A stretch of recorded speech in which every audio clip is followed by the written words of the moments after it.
By the time Elizabeth finally glanced at her watch, surprised at how quickly time had slipped away, she realized something profound.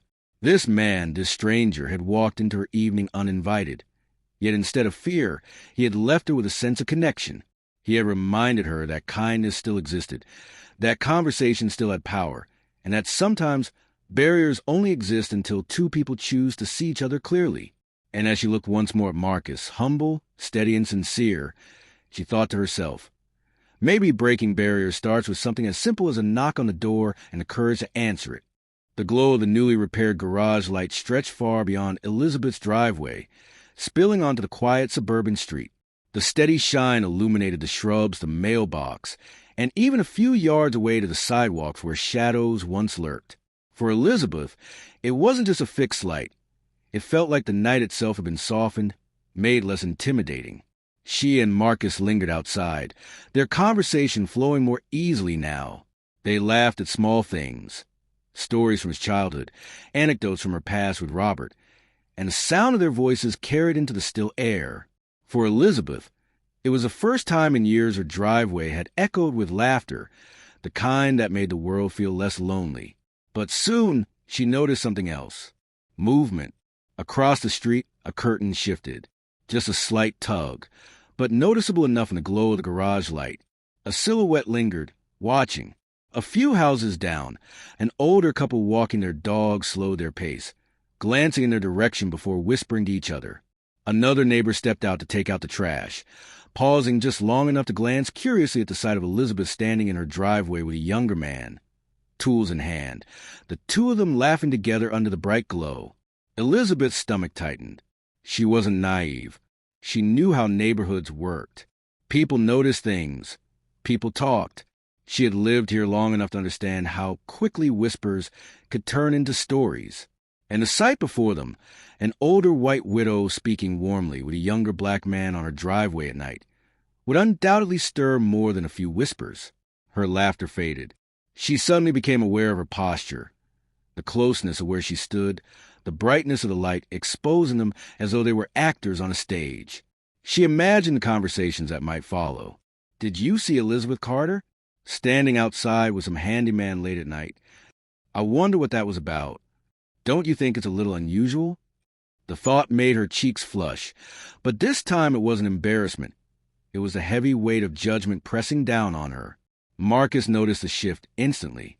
His sharp eyes caught the way her shoulders stiffened, the way her gaze flickered nervously toward the street. He didn't need to look far to understand. He'd seen this before, too many times. Quietly, he spoke, his tone steady but gentle. Don't let them bother you, ma'am. Elizabeth blinked, startled that he had read her so easily. What do you mean? She asked, her voice betraying her unease.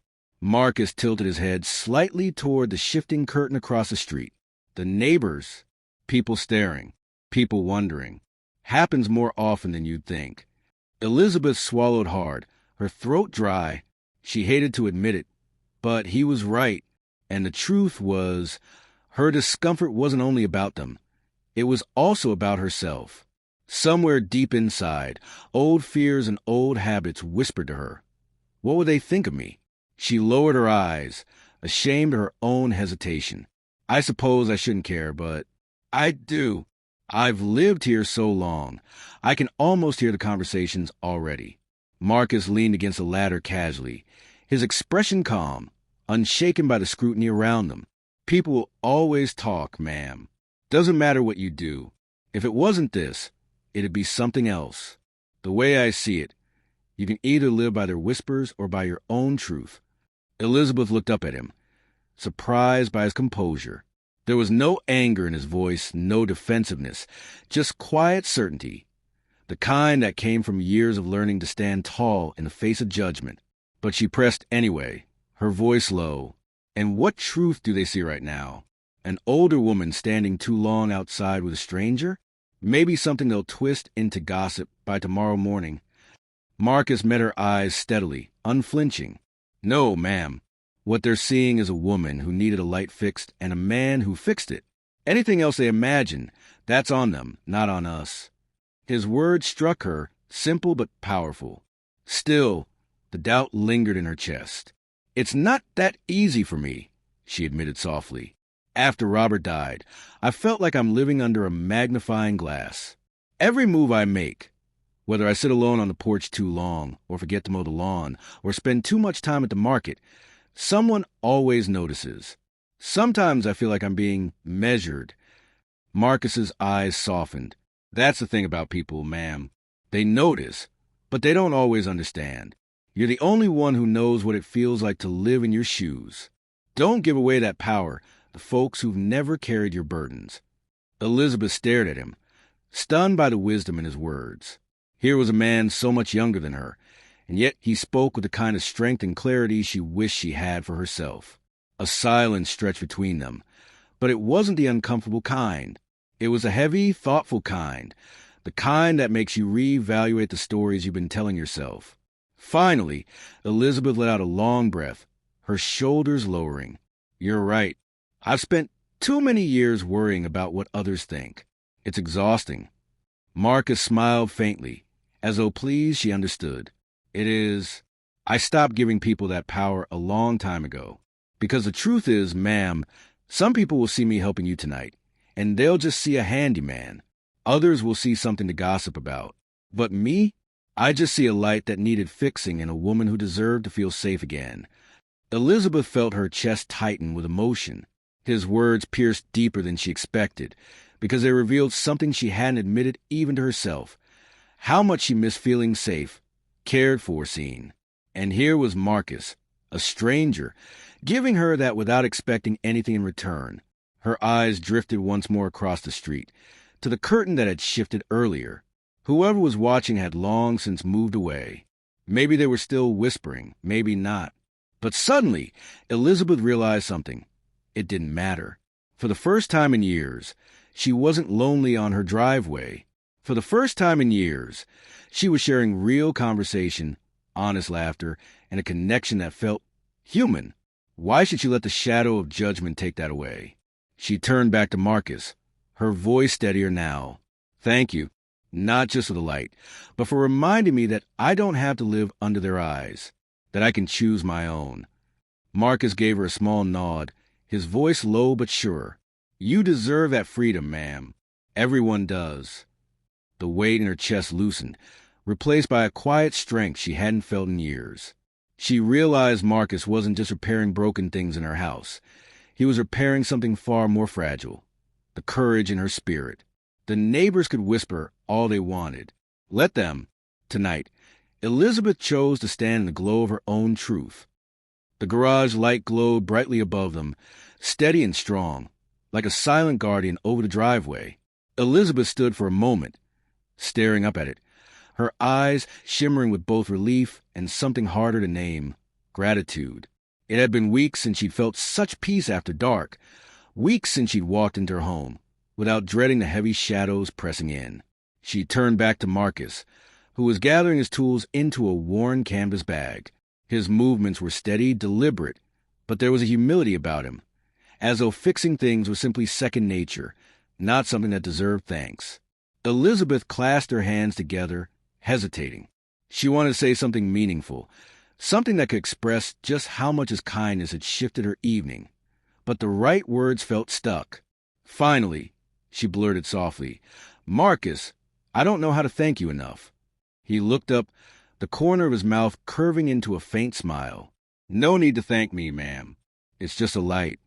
Elizabeth shook her head firmly, her silver hair glinting in the glow. No, it's not just a light. You don't understand.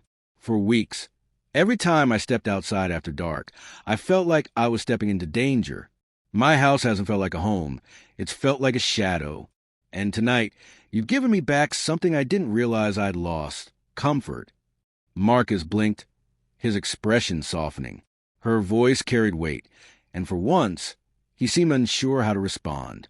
I'm glad I could help, he said finally, though his tone carried more feeling now. Elizabeth, feeling a wave of emotion surge through her, suddenly thought of something. Wait right here, she said quickly, before turning and hurrying toward the front door. Marcus raised an eyebrow but stayed put, curious. Inside, Elizabeth's slippers padded across the wooden floor of her kitchen. She pulled open the tin she kept near the stove, a habit from years ago when her husband was alive and the children still visited often. Inside, nestled under parchment paper, were the oatmeal cookies she'd baked the day before. Baking had become one of her ways to quiet the loneliness, though she rarely had anyone to share the results with. She arranged several on a plate, pausing for a moment as a lump formed in her throat. Robert used to love these cookies. He would dip them in coffee late at night while they talked about the day. Now, she stood alone, but maybe tonight, just maybe, they could bring warmth back into her kitchen. When she stepped back outside, the plate in her hands, Marcus looked both surprised and a little uncertain. "Ma'am, you didn't have to do that." Elizabeth chuckled softly. "Nonsense. Around here, cookies are a proper thank you. And besides, I could use the company." She gestured toward the porch steps, where 2 chairs sat side by side. The chairs had gathered dust in recent years, but tonight they seemed to call for use. Marcus hesitated, clearly unused to such hospitality. He rubbed the back of his neck, glancing at the street as though checking who might still be watching. But then, slowly, he nodded. "All right, just for a few minutes." They settled into the chairs, the warm glow of the garage light casting a golden halo over them. Elizabeth handed him a cookie, and he accepted it gingerly, as though it were more valuable than it looked. He took a cautious bite. His eyes widened slightly before he smiled, genuinely this time. "This is really good." Elizabeth laughed softly, her heart lifting. "I should hope so. That recipe's been in my family for decades. My grandchildren used to beg for these every time they visited." Something in her tone caught Marcus's attention. "Do they visit often?" he asked gently. Elizabeth's smile faltered just slightly, though she tried to keep it steady. "Not as much as they used to. They're grown now, busy with their own lives. I don't blame them. But the house does get awfully quiet." Marcus nodded slowly, chewing thoughtfully. Quiet can be heavy sometimes. His words hit her with surprising force. She looked at him, studying his face in the dim light. "You know that feeling too, don't you?" He shrugged, his gaze dropping to the cookie in his hand. "I've had my share of lonely nights. Growing up, after my dad passed, the house felt emptier than it should have. Mama worked nights, so it was just me and my sisters most of the time. I had to grow up fast, take care of them. But still, once they went to bed, the silence would creep in. Felt like the walls were pressing on me sometimes." Elizabeth's throat tightened. She pictured a much younger Marcus, a teenager maybe, sitting in a dim kitchen, the clock ticking loudly in the absence of his father, his mother away at work, his sisters asleep.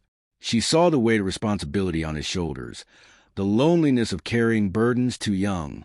"That must have been hard," she whispered. Marcus nodded, his voice low. But it taught me something too. That sometimes all it takes to break the silence is one person willing to share a moment with you. Doesn't matter if it's family, a friend, or even a stranger. Just someone who listens. Elizabeth felt her eyes grow moist. She blinked quickly, but her voice was tender. "Then maybe tonight we're breaking each other's silence." Marcus looked at her, his eyes steady, and for a long moment neither of them spoke. The simple truth of her words hung in the air between them, warm and undeniable. The night stretched on quietly. They ate more cookies, the plate gradually emptying as the conversation wandered. Elizabeth told him about her garden, the roses Robert had planted years ago, still blooming faithfully each spring. Marcus shared stories about fixing neighbors' fences, about the way his youngest sister always teased him for being too serious. They laughed again, softer this time, like an old rhythm rediscovered. Elizabeth realized something surprising. The years melted away in his company. It didn't matter that she was decades older, or that the world outside might whisper about appearances. In this moment, she wasn't the widow at the end of the street, and he wasn't the handyman. They were simply 2 souls sharing cookies and conversation under the glow of a light. At one point, Elizabeth leaned back in her chair, looking up at the repaired fixture above them. "Funny, isn't it, that a broken light brought you here tonight? Maybe it wasn't broken by accident." Marcus raised an eyebrow, intrigued. "You think it was meant to happen?" She smiled faintly, her voice wistful. I don't know. Life has a way of sending us the people we need, sometimes when we least expect it. And tonight, I needed a reminder that kindness still exists. Marcus was quiet for a long moment, staring down at the empty plate in his lap. When he finally spoke, his voice was softer than she'd heard all evening. You know, people don't usually say things like that to me. Most of the time, I just come, fix what's broken, and leave. Folks pay me, maybe nod, and that's it. But you invited me to sit, share your cookies, talk. Feels different. Feels human.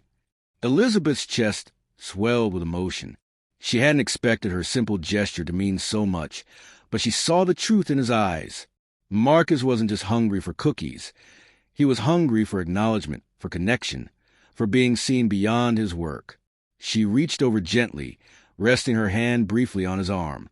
Well, Marcus, that's because you are human, and a remarkable one at that. You didn't just fix a light tonight. The plate of cookies now sat empty on the small porch table. Only a few crumbs left behind as evidence of the warmth shared between them. The garage light hummed above, steady and unwavering, its glow spilling out over the driveway, the porch, and even into the quiet street beyond. Elizabeth leaned back in her chair, feeling something she hadn't felt in a long time. Fullness. Not the fullness of food, but the fullness of soul that comes when silence is replaced by laughter, when loneliness is replaced by presence. She turned to Marcus, who was finishing the last bite of his cookie, and smiled softly. I can't remember the last time I sat out here and just talked. Thank you for that. Marcus brushed his hands together, nodding gently. Sometimes it's the simple things that make the biggest difference. A chair, a light, some cookies. People forget how much those things matter. Elizabeth studied him for a moment. His words carried wisdom, but also something deeper, a quiet resilience born of hardship. She wondered if he even knew how much comfort he had given her tonight, not just in fixing the broken light, but in restoring a part of her spirit. The silence that followed wasn't awkward. It was companionable, the kind that only comes when two people have reached an unspoken understanding. The night air was cool, the distant hum of crickets filling the spaces between their breaths. At last, Marcus stood, brushing off his jeans and picking up his canvas bag of tools. I should probably get going, ma'am. It's getting late, and I've got an early job tomorrow. Elizabeth felt a pang of disappointment, sharper than she expected. The thought of the house returning to silence unsettled her. For a fleeting moment, she wanted to ask him to stay a little longer, but she held back. She didn't want to burden him with her loneliness. Still, she rose to her feet, following him down the steps of the porch. I won't keep you then. But Marcus, she paused, her voice catching slightly. Thank you, not just for the light, or for sitting with me. Thank you for seeing me, for talking with me like I matter. Marcus turned, surprised by the emotion in her voice. His gaze softened, and he shifted his tool bag to his other hand. Of course you matter, ma'am. Don't ever doubt that. Everybody deserves to be seen. And tonight, you saw me too. That means more than you know. Elizabeth felt her eyes sting with unshed tears. She gave him a small nod, unable to find the right words, so she let silence speak for her. As Marcus started toward the street, Elizabeth called after him, her voice trembling but strong. You're welcome here any time, Marcus. Not just as someone to fix things, but as a friend. He stopped in his tracks, turning back with a genuine smile that lit up his face in a way the garage light never could. Thank you, ma'am. That means a lot. And with that, he walked off into the night, his figure blending into the shadows until he was gone. Elizabeth stood at the edge of her driveway for a long time after, her eyes lingering on the spot where he had disappeared. A gentle breeze rustled the leaves of the trees, and for once, the night didn't feel heavy. It felt alive. She turned back toward the house, and as she stepped onto the porch, her eyes rose to the garage light glowing above her. It was steady, unwavering, almost symbolic now. What had once been a source of frustration and fear had become a beacon of hope. Inside her home, she set the empty cookie plate in the sink, her steps lighter than they had been in weeks. She paused in the kitchen, listening to the quiet. But tonight, it wasn't the suffocating quiet of loneliness. It was the peaceful quiet of contentment. She thought about Marcus's words, about how people will always talk, but it's up to you to live your truth. For so long, she let the eyes of neighbors, the weight of grief, and the fear of judgment dictate her life. But tonight, she had chosen differently. Tonight, she had chosen connection over fear. Her mind wandered back through the evening, the hesitant knock, the awkward compliment, the story shared, the laughter, the cookies. Each moment had unfolded like a chapter in a story she hadn't known she was waiting to live. Elizabeth found herself smiling, a smile that reached her eyes. She whispered softly to the empty room, "Robert, I think you'd have liked him. He's kind, honest, the kind of man who doesn't just fix what's broken, but helps people feel whole again." The thought brought a lump to her throat, but it wasn't a heavy lump of grief. It was gentler, almost sweet, a reminder that though her husband was gone, life still had ways of surprising her, of bringing light into the shadows. She went to a window and looked out once more at the garage light. For the first time in a long while, she didn't dread the darkness pressing in around her home. Because now, that light wasn't just a bulb and wire, it was a symbol, a reminder of Marcus, of kindness, of the courage to let someone in despite fear and judgment. As she pulled the curtains close and prepared for bed, Elizabeth carried a quiet sense of peace within her. The house still creaked. The night was still vast, but her heart felt less empty. Marcus had walked away, but the echo of his presence lingered like a melody long after the music fades. And though she didn't know if she'd see him again soon, she felt certain of one thing. This wasn't the end of their story. It was only the beginning of something new. That night, as Elizabeth drifted off to sleep, the glow of the repaired garage light streamed faintly through the curtains, casting soft patterns across her bedroom wall. It felt almost as though the house itself was breathing easier, bathed in the warmth of renewal. And somewhere, deep inside, Elizabeth knew she had stepped into a new chapter of her life. A chapter not defined by loneliness or fear of judgment, but by connection, courage, and the quiet beauty of unexpected friendship. She smiled as she whispered into the stillness, "A new light indeed." And for the first time in years, she fell asleep with her heart full.